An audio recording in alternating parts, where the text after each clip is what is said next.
What is going on, everybody? Been a diehard Pistons fan since '03, and I am starting to get cautiously optimistic about this Pistons team.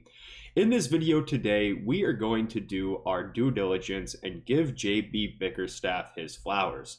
I have yet to make a full video on JB Bickerstaff since he got hired on this channel, and I thought right now is probably a good time to do so for a couple different reasons. So in this video, I just want to go through, talk about everything that I've liked from JB Bickerstaff, kind of my outlook and thought processes on NBA coaches in general, and do my best to not refer back to the previous season and our previous coach, because I know no one wants to talk about that or hear about that, but at certain times it is important because it's very, very easy to see the differences and pretty obvious if you watched last year and watched this year. So the first thing I want to bring up is JB Bickerstaff has helped this team improve defensively very, very clearly. Right now, 10 games into the season, the Detroit Pistons have the 14th ranked defensive rating in the entire NBA. Their defensive rating is 112, which is very good, honestly, all things considered. I know that JB Bickerstaff has been considered a defensive-minded coach in the NBA for as long as he's been a coach in the NBA, and it's very, very obvious that that is a portion of the impact where this defensive intensity and the defensive production is coming from. Right now, there's a lot of guys on the team that I was maybe not super high on as defenders that are playing the best defense of their careers. A lot of our key players, Cade, Ivy, these guys I did not expect to see take a defensive leap as big as they have this year, and I think a lot of it comes at the hands of JB Bickerstaff.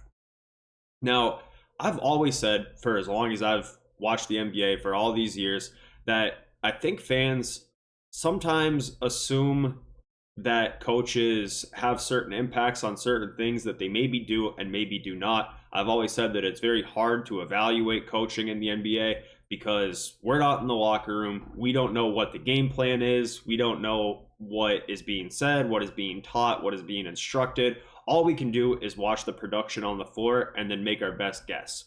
So I don't want to just say the reason why our defense is improved by this much is all because of Bickerstaff, because the players on the floor who are actually out there defending need the credit as well. But just considering where these guys were individually as defenders last year and where they are now, a short 5 to 6 months later, I think that you have to give JB a lot of credit for that because he is the main thing that was changed during those 6 months. It's very hard for a guy to change as a defender in that short amount of time without coaching adjustments, without scheme adjustments, without all of that type of stuff.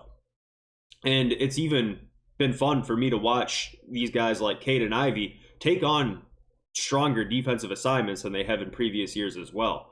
That game against the Lakers where Cade was guarding LeBron and doing an amazing job actually shocked me on how well of a job he did guarding him. I feel like would be an assignment that he would not have taken under Monty or under Dwayne Casey. So the fact that he is empowering these guys to take tougher defensive matchups and they're succeeding in those roles has been very, very impressive for me. And then as far as, kind of just listening to press conferences, listening to interviews, listening to all of that type of stuff, I just love the way JB carries himself. And I think that that leadership and that ideology, that confidence and kind of just mindset has been passed down to the team as well. Of course, bringing in the veterans like Tobias, Beasley, Hardaway has undoubtedly helped in that category as well. But I think back to right when the Pistons hired JB.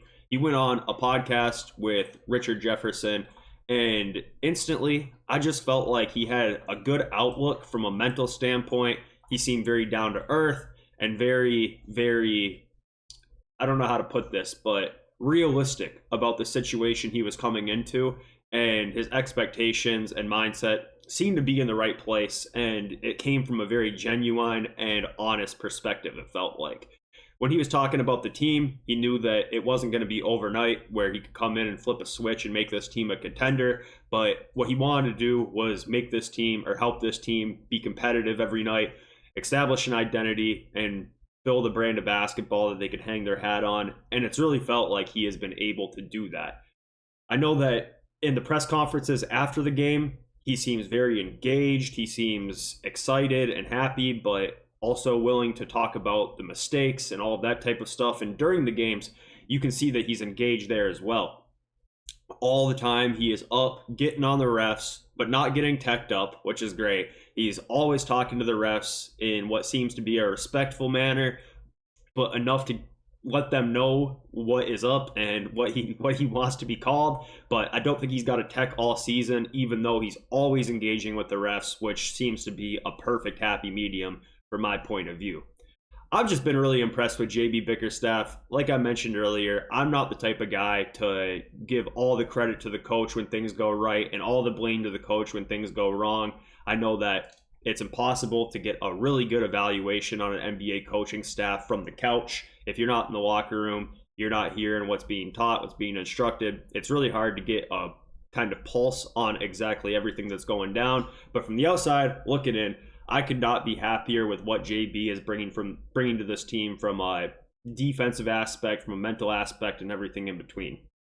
His rotations have been good in my mind as well. I really appreciate the fact that he is keeping the bench relatively short, but giving opportunities to guys when he is able to. Paul Reed, obviously filling in minutes now for Jalen Duren. He's out despite not playing that much at the beginning of the season. I think that's a good way to go about that.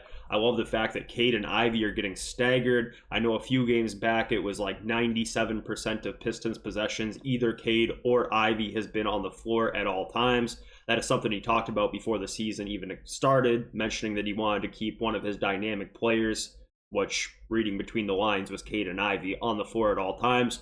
Really, really happy with how he's managed that. Happy with how he's used Stu. Stu last year, obviously playing the power forward position next to Jalen Duren, moving Stu to that backup 5 role, which, to be fair, we wouldn't have been able to do last year. We just did not have a Tobias Harris to slot in at power forward. I feel like this helped out Stu a lot. I know a lot of people feel like Stu should maybe be shooting a little bit more, especially after the way that he shot the ball last year. Personally, I like what Stu's doing right now more. I think that him being a roller and a 5 has allowed him to get more offensive rebounds, which is something he has excelled at. I don't mind that whatsoever. I know some people want to use Ron Holland as a roller. Look, he's skinny and he's a 19-year-old. I don't really trust him to set big body screens and roll to the rim and catch lobs or what maybe some other people expect or think that could happen there.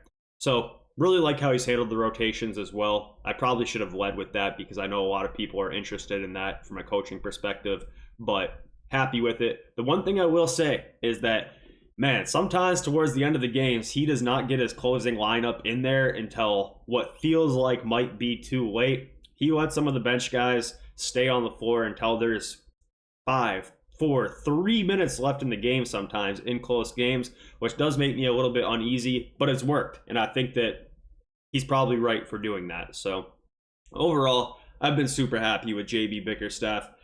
I know that I've mentioned this a couple times now, but I feel like it's important for me to say because this is one of my true NBA fan convictions is that it's really, really hard to gauge a coach from the couch watching on your TV. I think a lot of times coaches are awarded too much credit and sometimes awarded too much blame. But from what I can tell, I like JB Bickerstaff. I've been impressed, and I'm really, really happy this is the guy that we hired this offseason. So let me know what you guys think about how JB has been so far for this team. Interested to see what you all think about it as well, and I'll catch up with you guys soon.